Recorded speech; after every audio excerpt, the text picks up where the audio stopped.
자, 이제 컴퓨터 이해의 핵심. 이제 오늘 이제 세 번째 시간을 하도록 하겠습니다. 그래서 지난 시간까지 해서 우리가 뭘 했냐면 시스템 분석 및 설계는 왜 하고, 분석 및 설계를 할 때 구조적 방법론, 정보공학 방법론, 객치장 방법론, 물론 뭐 프로그램이라는 부서도 같은 의미고요. 그것들은 각각 무엇 때문에 만들어졌고 무엇을 하는지 설명을 했습니다. 그리고 오늘은 이제 그 중에서 보시면 이 객체지향 뭐 프로그램이라고도 할 수 있고요. 뭐 그런 것들은 어떨 때 쓰는 거죠? 보세요. 객체지향 프로그래밍이라고 하는 것은 여러 명이 개발을 하는. 근데 더군다나 이 개발하는 프로그램이 계속 그 성능, 뭐 요구사항이 바뀌어. 지속적으로 자꾸 변경돼야 돼. 요즘은 대부분이 그렇죠. 예를 들면 뭐 택배 회사다 하시면 택배도 뭐 보통 택배, 급송 택배, 뭐 부서지는 택배 여러 가지 계속 늘어나잖아요. 늘어날 때마다 시스템이 바뀔 거 아니겠어요? 은행도 마찬가지죠. 뭐 카드가 계속 새로 생기고 이자율 다른 대출 상품 계속 새로 생기잖아요. 그때마다 뭔가 다 바뀌어야 되잖아요. 자, 그런 상황이에요. 그럴 때 쓰는 게 객체지향 프로그램이라고 그랬고, 그 객체지향 프로그램을 짜기 위한 과정들을 정형화한 게 그 객체지향 방법론이라고 했어요. 그래서 그 아이디어가 뭐였죠? 여러 명이 짜니까 그 각자 뭐 서로 방해받지 않고 짜야 된다고 하면 간단하잖아요. 연관성이 있는 데이터나 메소드를 한 군데 묶어서 그거를 한 명이 짜면 되잖아요. 그죠? 또 저 사람도 저쪽에 연관 있는 걸 짜서 지가 짜면 되고, 그러니까 나한테 연관 있는 건 내가 다 갖고 있으니까 서로 건드릴 일이 없잖아요. 그쵸? 그렇게 짜는 거예요. 그래서 연관성에 있는 걸 하나를 묶는 그 단위가 클래스라고 그랬어요. 클래스는 연관성 있는 그 함수들을 하나를 묶을 수도 있고요. 연관성 있는 데이터를 하나를 묶을 수도 있고요. 함수와 데이터를 하나를 묶을 수도 있어요. 그래서 이거를 그렇게 묶을 수 있는 것들을 찾아내는 과정이 객체지향 분석 및 설계라고 그랬어요. 예, 지난주까지 그렇게 설명했어요. 여러분이 그렇게 이해하시면 정확히 이해하신 거고요. 오늘은 거기에서 오늘의 주제는 뭐냐면 그거를 내가 만든 게 클래스라는 개념인데, 그럼 클래스하고 객체는 뭐가 다르고 왜 클래스만 있는 게 아니고 객체라는 건 따로 생겼는지 그 이유를 설명드리도록 할게요. 자, 먼저 볼게요. 일단 클래스는 뭐죠? 연관성 있는 데이터 메소드를 하나 묶는 거죠? 또 연관성 있는 단위 작업을 하나 묶을 수도 있죠? 연관성 있는 데이터를 하나 묶을 수도 있죠? 예, 맞아요. 이게 클래스를 찾는 방법입니다. 이건 일단 이해하셨죠? 자, 봅시다. 프로그램을 하나 볼게요. 여러분이 한테 예를 들어 드리는 거예요. 보시면 이제 어떤 프로그램을 돌리면 프로그램에서 뭐 어떤 값을 넣고요. 반복 횟수를 넣고서 수행을 누르면 그 다음에 요 중원대학교가 5번 반복이 되죠. 그다음에 확인을 누르면 뭐 주식이 올랐다라고 해서 이것도 뜨는 거죠. 뭐 이런 말도 안 되는 간단한 프로그램 하나 만들었다. 그럼 이 프로그램은 어떻게 작동하죠? 자, 처음에 메인 프로그램을 하죠. 메인 프로그램을 돌면 거기서 이제 여기 폼 1이 보여지죠. 입력을 받고 누르게 되면 입력의 결과에 따른 결과가 이쪽에 보이게 되죠. 그죠? 그리고 여기서 확인을 누르면 주식값의 변화를 보여주는 식으로 프로그램이 돌아가는 거예요. 그럼 여기서 보세요. 이걸 폼 1을 열고 입력을 받고 여기 결과를 보여주는 것은 이렇게 가져가는 거예요. 요거는 그냥 언제든지 이렇게 쭉 입력받는 거 단독 작업이고, 이거 단독 작업이 하고 버튼 누르는 거 단독 작업이 한데, 이런 작업들이 언제나 이렇게만 수행된다고 가정해 보죠. 그럼 이거 갖다가 따로따로 짜도 되죠. 근데 프로그램이 커졌어요. 소스가 길어졌어요.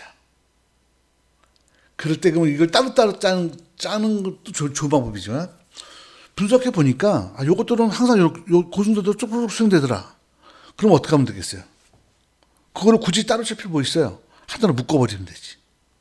그럼 어떻게 돼요? 어우, 나중에 시스템 뭐 읽거나 할 때 되게 편하죠. 이해가 되나요? 그래서요. 그래서 이게 지금 그 말을 하는 거예요. 묶어두면. 그러니까 가정을 하는 거예요. 앞에 나오는 그런 과정들이 항상 그렇게 되더라라는 분석 설계 해보니까. 그렇다면 그것들을 항상 그때마다 그렇게 따로따로 짤 필요가 뭐가 있냐 이거죠. 항상 그렇게 된다면 분석 설계에서 결과 나온 거예요. 그러면 그걸 묶자는 거죠.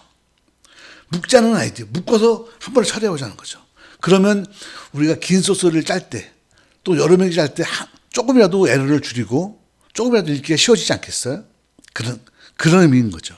자, 그래서 보여드릴게요. 보시면 아까처럼 그런 걸 하려고 하면 이건 그냥 C# 제가 옛날 C샵 공부하던 시절이 있었는데요. 그때 짠 거예요. 그래서 보시면 되고요. 보시면 버튼 안에 눌렀을 때 뭐 텍스트 박스에 있는 걸 읽어오고 값을 읽어와서 그거를 5번 반복하는 문자를 만들고 그걸 메시지 박스 출력하는 거죠. 그러니까 요것들 이런 과정들이 항상 이렇게 된다고 가정하면 이것들을 매번 이렇게 짜는 것도 문제 아닌가요? 그죠? 만약에 이게 지금은 짧아서 그런데 이게 만약에 꽤 긴 과정이라면 이런 게 매번 똑같은 게 맨날 그렇게 한다면 그거를 묶지 않아 놓으면 어떻게 돼요? 개발자들마다 따로따로 짜게 되면 짤 때마다 변수 이름도 바뀔 거고 미세하게 뭔가 순서가 바뀔 거 아니에요. 그러면 나중에 온 사람들이 그거 보고 이게 똑같은 과정인지 아닌지 어떻게 할 수 있죠? 문제가 되죠. 그래서 이런 경우에는요, 이걸 이렇게 매번 이렇게 모두 개발자마다 똑같은 과정이 반복된다면 이걸 매번 이렇게 짜지 말고 어떻게 하라고요? 자, 볼게요. 자, 민호 클래스라는 걸 하나 선언해요. 보이시죠? 클래스를. 그러니까 여기서는 만들고 입력을 받아서 루프를 돌리고 메시지 박스 출력하는 거 보이시죠? 이거를 이렇게 선언해 버리는 거예요. 이 과정을 뭐라고 선언하는 거예요? 민호 클래스라고 선언해 버리는 거예요. 보이시죠? 이렇게 선언해 놓고 나면 이제 버튼 온에서 어떻게 한대요? 민호 클래스에 있는 메시지 핸들링. 이거 보이시죠? 이거를 수행하라고 하면 되는 거예요. 이렇게 하면 어떤 점이 좋죠? 보세요. 이 과정을 할 때 이런 리절트라는 변수 이름들도 이제 어떻게 돼요? 개발자가 바뀐다고 하더라도 똑같겠죠. 그리고 요 순서도 똑같겠죠. 이런 변수명들도 다 똑같겠죠. 이걸 만약에 이렇게 묶어놓지 않으면 어떻게 돼요? 이 변수명들도 다 다를 거예요. 카운트도 다 다를 거예요. 그죠? 읽기가 불편하잖아요. 향후에 유지보수할 때도 불편하고. 그렇지 않나요? 그래서 클래스는 이런 용도로 만드는 거예요. 프로그램이 커지고 여러 명이 개발할 때 시스템 분석 설계를 해보니까 어떤 동일한 작업들, 어떤 데이터들은 항상 같이 묶여 있어서 처리되더라는 거죠. 그럼 묶어서 처리되는 것들을 굳이 풀어서 짜지 말고 묶어버리자는 거죠. 묶을 때 이렇게 쓰는 거예요. 보시죠? 민호라는 클래스는 변수 선언도 하고 반복해서 돌리기도 하죠. 그 다음에 메시지 박스 돌리는 이런 과정들을 갖다 어떻게 돼요? 지가 다 하잖아요. 일련의 과정들을 이렇게 묶어버리는 거예요. 이거는 이런 일련의 과정일 수도 있고 데이터일 수도 있고 데이터 메소드일 수도 있고 상관없어요. 묶는 거예요. 마치 뭐처럼? 함수처럼. 함수는 근데 단위 작업이잖아요. 이거는 단위 작업이 아니고 여러 개의 함수를 묶어버리는 거죠. 어떨 때 묶어요? 이것들이 항상 같이 쭉 연결될 때. 그래서 만약에 이거 갖다가 묶었는데 또 어떨 때는 또 안 묶이지 않고 요즘에 어떨 때는 요 메시지 박스 하나가 또 딴 걸로 처리되거나 막 이런 경우가 발생하면 어떻게 돼요? 묶은 게 의미가 없잖아요. 그죠? 그래서 객체지향 분석 설계에서는 시스템 객체지향 분석 설계는 객체지향 프로그래밍에서는 객체지향 분석 설계가 중요하다고 그러는 거예요. 묶으려면 제대로 분석을 해서 정말 고정적인 것들을 잘 뽑아내서 잘 묶으라는 거죠. 이해했나요? 그래서 클래스는 이럴 때 쓰이는 거예요. 이해했죠? 그래서 클래스를 이용해서 프로그램을 짜면 여러 명이 큰 프로그램 짤 때 어떤 단위 작업 같은 거, 연속되는 단위 작업들을 하나를 묶어서 처리할 수 있으니까 관리하기도 좋고 읽기도 좋고 또 개발자마다 따로 짜지지 않는 그런 장점이 있다는 거죠. 그래서 잘 썼어요. 근데 보세요. 근데 클래스를 묶다 보니까 이런 게 있어요. 만약에 은행 계좌 같은 거 보면 어떻게 돼요?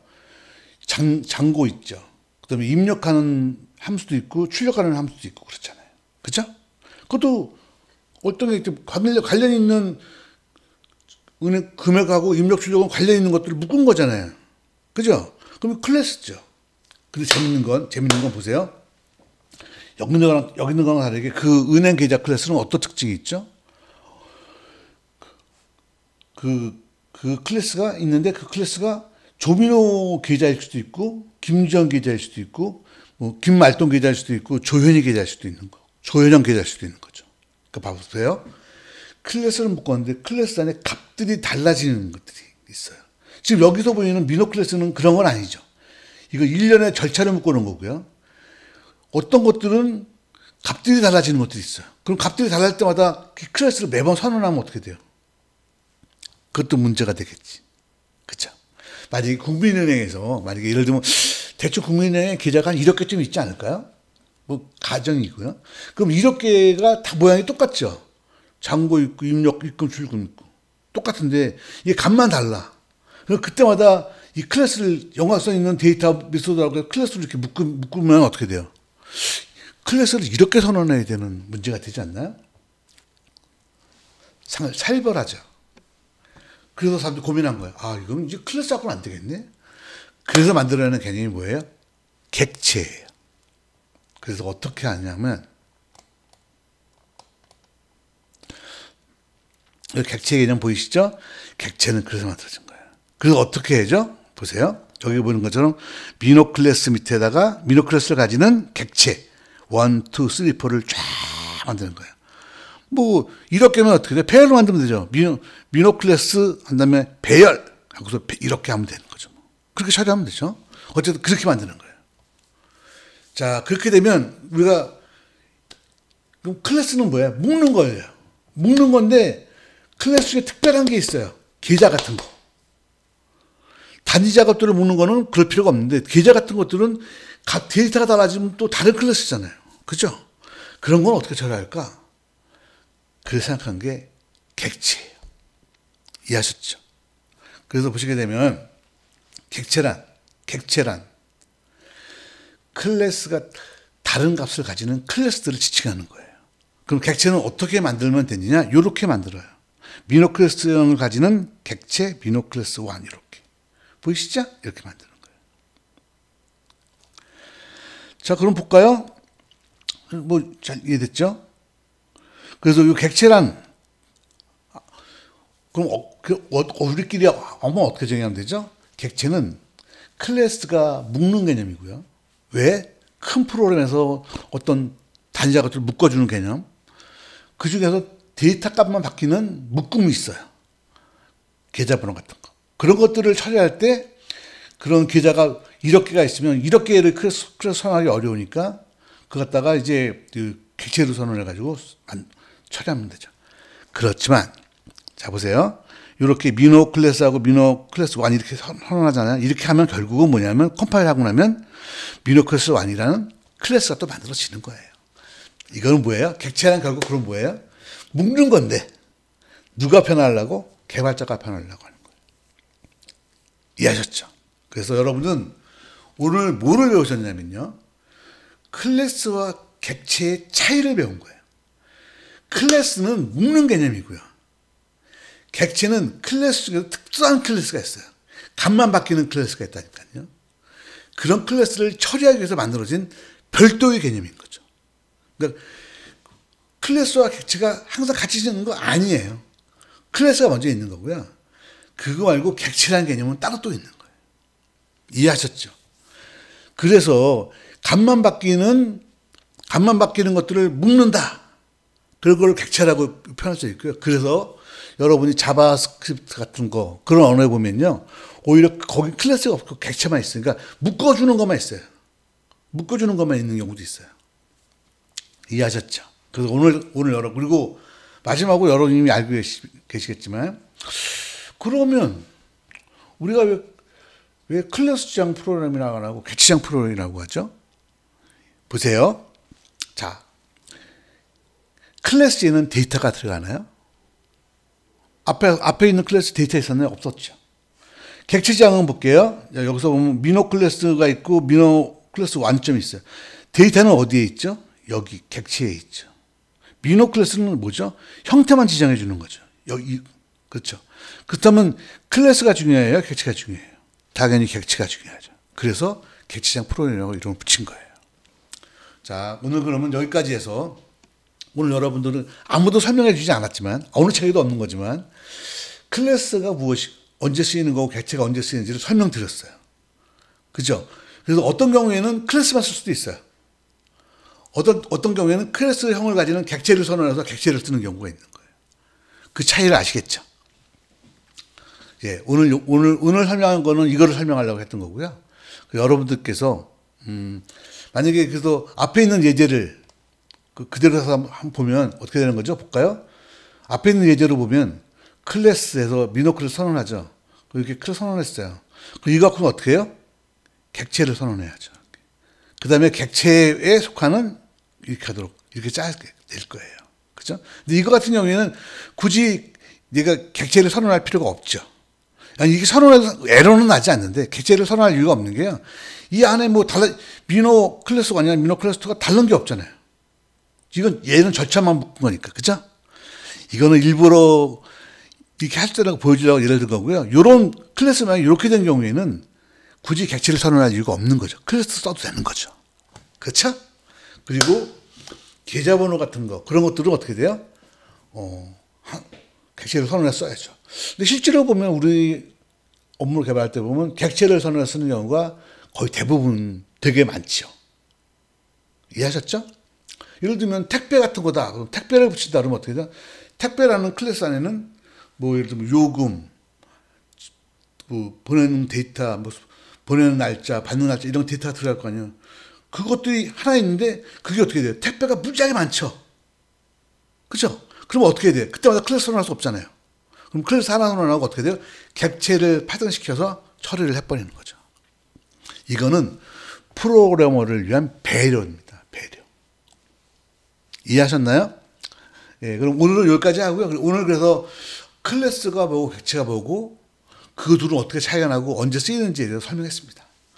저는 개인적으로 되게 중요하다고 생각하고요. 실무 개발자들이 만약 혹시 이걸 보신다면 많은 도움이 됐었을 거라고 생각합니다. 예, 감사합니다.